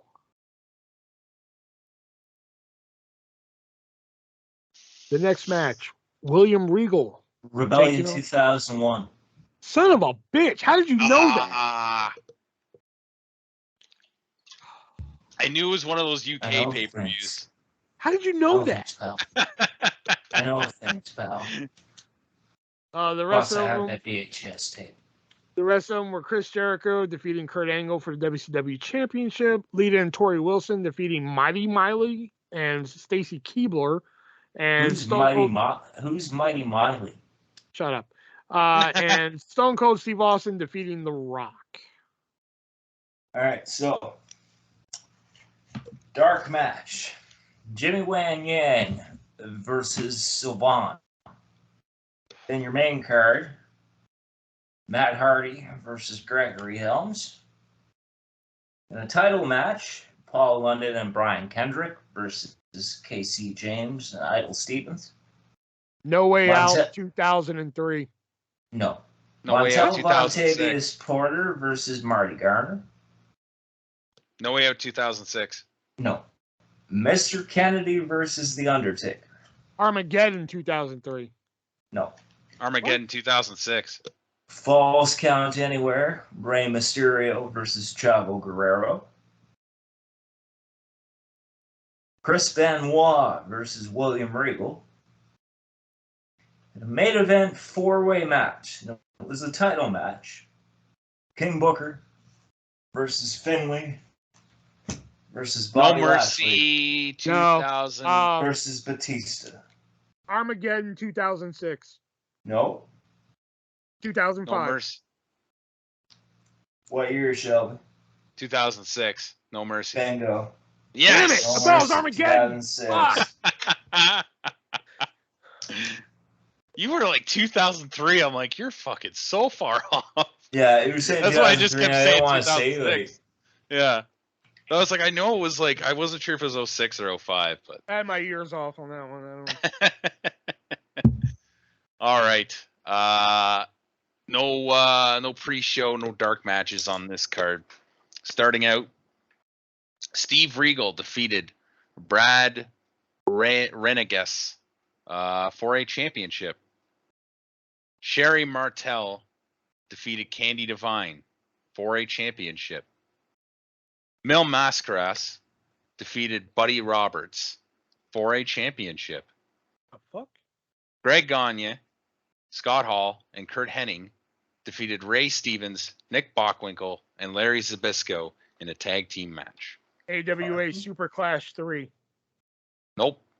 Super Clash 2. Nope. Super Clash. It's a Super Clash 1, 1985. I knew it was a Super Clash, goddammit. I was getting one of these fuckers.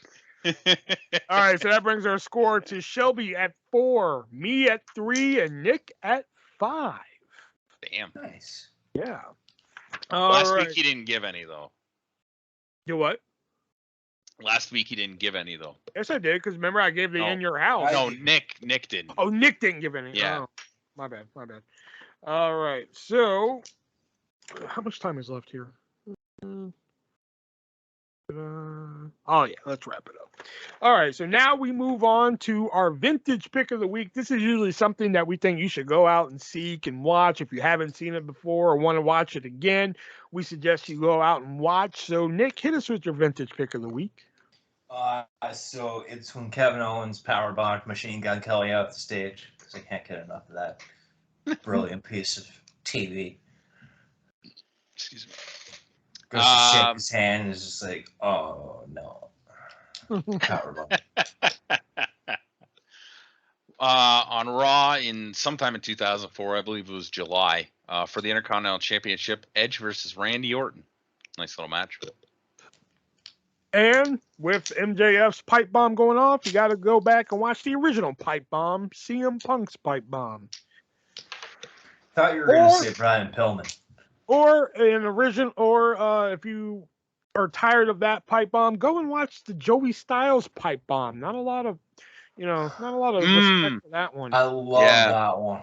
Yeah, that's a good one. I'm not good enough to call Backlash. I never needed this job, and I don't want it anymore. I quit. He mocks God. He mocks God.